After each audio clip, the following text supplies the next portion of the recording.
Em uma live com grandes juristas contemporâneos, organizada pela União dos Advogados do Brasil, o Dr. Roberto Delmanto Júnior, advogado criminalista, relatou que os inquéritos conduzidos por Alexandre de Moraes no Supremo Tribunal Federal criam um clima de devassa geral. O jurista apontou uma série de irregularidades na condução dos inquéritos e na sua própria existência. Delmanto apontou a utilização de 2 pesos e 2 medidas na escolha dos alvos do inquérito, lembrando, por exemplo, que decisões que determinaram buscas e apreensões nos endereços de dezenas de cidadãos foram baseadas nos depoimentos dos deputados Joyce Hasselmann e Alexandre Frota, sendo que ambos já falaram até mesmo em fechar a corte e não são alvo do inquérito. Roberto Delmanto apontou ainda a gravidade de haver medidas cautelares coativas sendo tomadas pela própria vítima em flagrante desrespeito à ordem legal. Assista. Virou um inquérito secreto, não um inquérito sigiloso, e virou uma grande devassa. Uma grande devassa. Qualquer um neste país que fala mal, se exaltar, né, e falar mal de qualquer ministro do Supremo Tribunal Federal, cometer um erro, cometer um escorregão, se empolgar, porque a discussão política ela levanta o tom, você é capaz de cair na teia da devassa deste inquérito de todo crime contra a honra na web é considerado como sendo praticado dentro da sede do Supremo Tribunal Federal e depois vai investigar, vai determinar busca e apreensão, vai determinar prisão temporária e depois manda para o primeiro grau. Ora, então já não podia nem determinar busca e apreensão, nem prisão temporária, já devia estar dando primeiro grau desde sempre. Essa, para mim, é uma grande contradição que eu vejo nessa situação que nós estamos vivenciando. Fora que depois o procurador da República de primeiro grau vai ter que enfrentar a decisão da Raquel Dodge, arquivando, entendendo que tudo é ilegal. Eu não sei como que ele vai lidar com isso lá na frente. Eu acho que são essas as ponderações que eu gostaria de fazer para os ilustres colegas, e eu acho que tá tudo errado nesse inquérito. Boa noite a todos, é um prazer estar aqui debatendo com todos os colegas que me antecederam e é uma grande honra poder participar desse espaço público que se criou aqui. O Supremo Tribunal Federal, eu estou lembrando as antigas devassas da época do Brasil colônia. Para quem não sabe, as devassas vinha um magistrado e nomeado pela coroa portuguesa, ele abria investigações em toda a vila, em todas as casas, a própria palavra diz, as devassas, né? Então tinha a devassa geral e a devassa especial. O que nós estamos vivenciando hoje, da maneira como se está procedendo nesses 2 inquéritos, é um clima de devassa, similar lá à das ordenações filipinas. E eu vou explicar por quê do meu ponto de vista.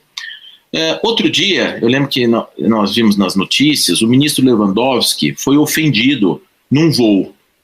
E quando ele foi ofendido num voo, o ministro Lewandowski tem direito, claro, à tutela da sua honra, à proteção da sua honra, tudo. O que ele fez? Foi criticado, etc. e tal, mas ele representou a autoridade para que aquele agressor fosse investigado, tivesse um inquérito policial e depois fosse denunciado por crime contra a honra do ministro Lewandowski, mas em primeiro grau. É um cidadão comum, um cidadão que estava lá no avião. E ele se exaltou e acabou ofendendo o ministro.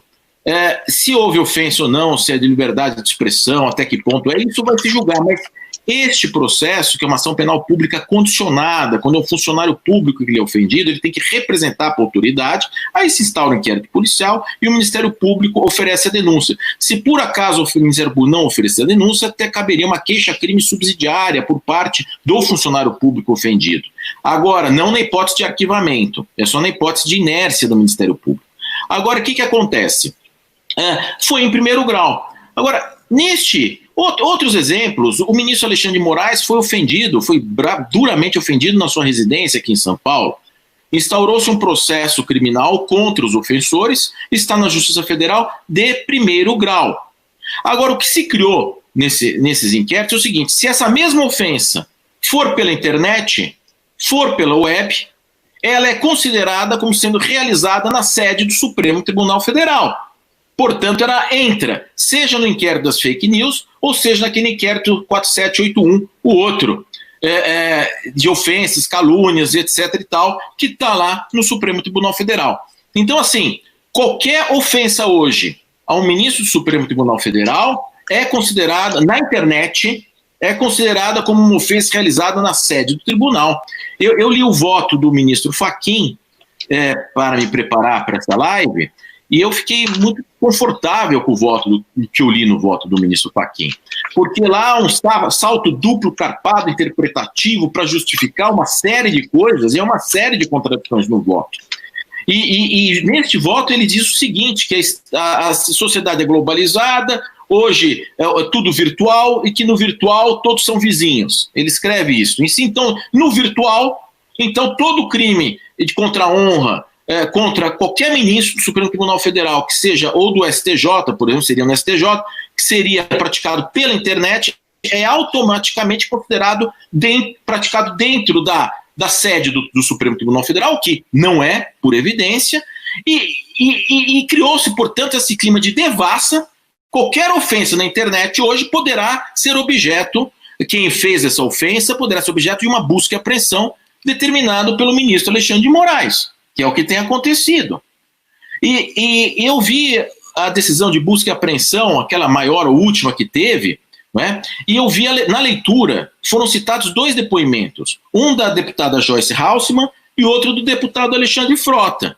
E está lá que na CPI lá da fake news, que não é crime, nós sabemos, já está bem claro, não estou falando de calúnia, injúria, difamação e ameaça, é outro assunto, mas fake news, e eles foram na CPI das fake news e falaram que teria lá o gabinete do ódio, etc e tal, que teria uma organização dentro do Palácio do Planalto para essas fake news e tal.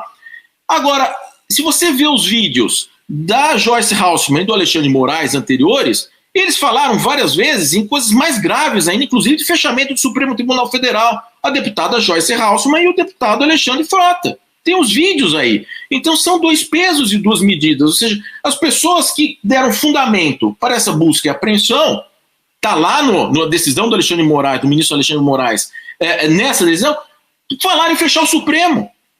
Por que eles não estão, então, dentro do inquérito da Lei de Segurança Nacional?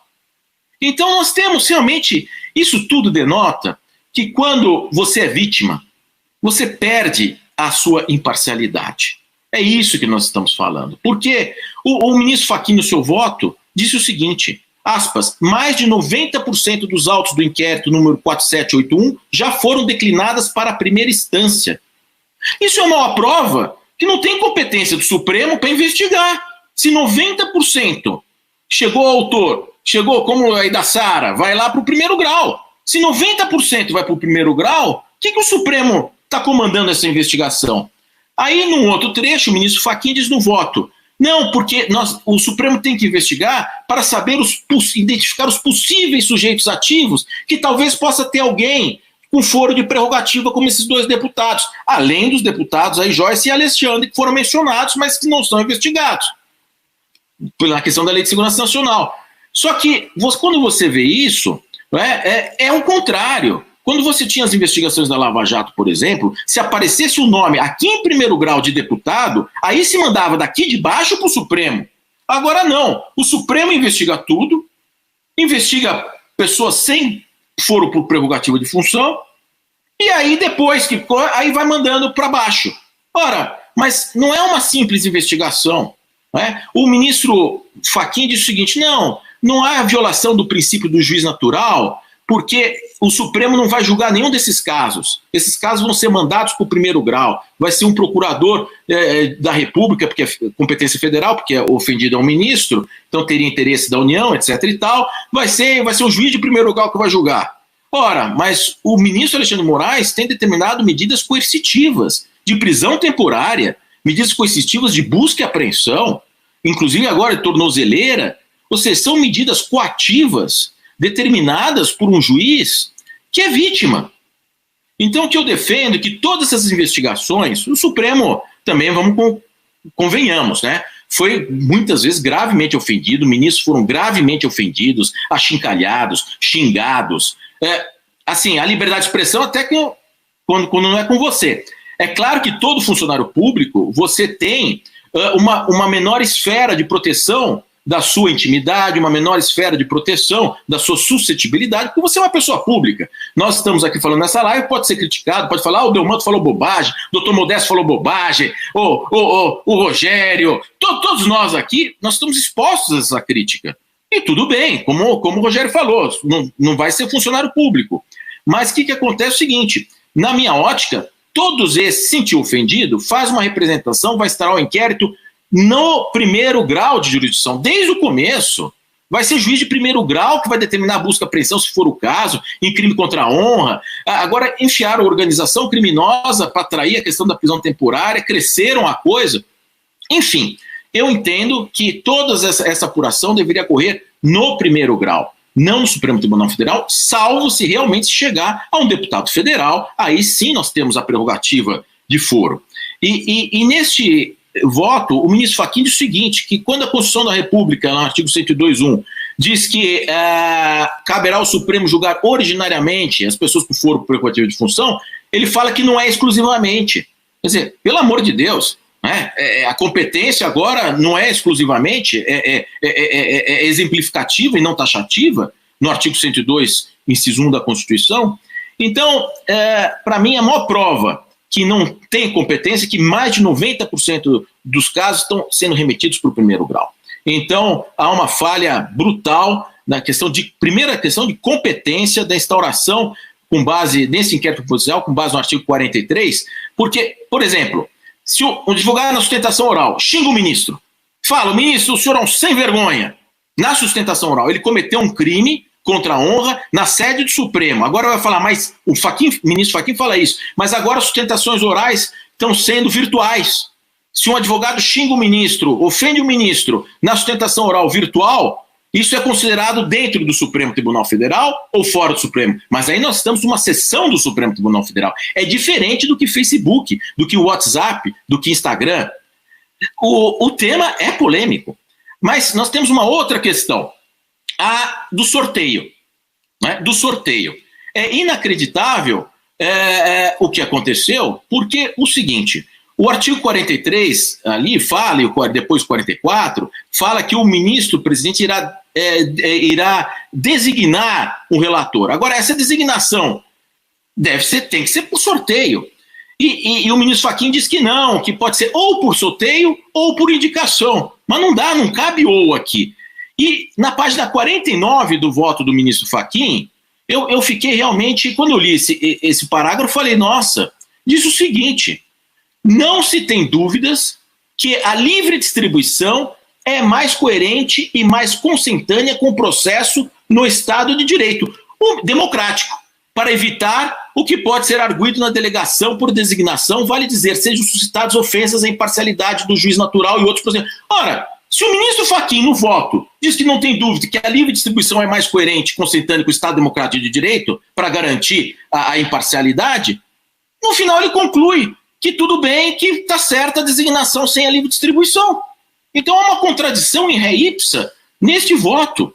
E por último, já falei bastante, tem a questão do juiz natural, que tudo isso diz para o juiz natural, que é o seguinte, o ministro Fachin disse lá várias vezes, não vai ser o Supremo que vai julgar, que vai condenar, que vai receber denúncia, vai tudo lá para baixo, salvo de deputado.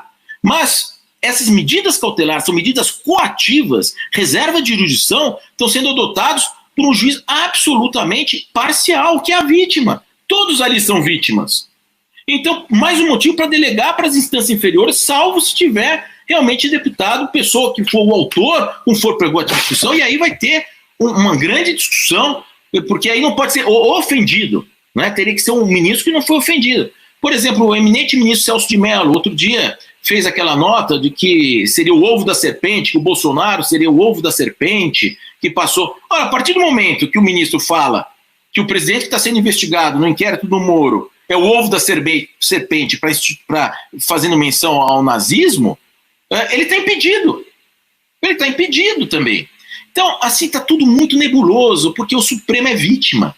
O Supremo está ofendido, o Supremo está um tribunal machucado, o Supremo está um tribunal que está acuado. É isso que nós estamos assistindo. Agora, nós temos que defender a instituição Supremo Tribunal Federal. Todo país democrático tem que ter um Supremo Tribunal Federal independente, livre. Isso não quer dizer que não se possa criticar o Supremo Tribunal Federal. Agora, existiram excessos, nós temos que convir. Eu vi algumas das manifestações falando em morte,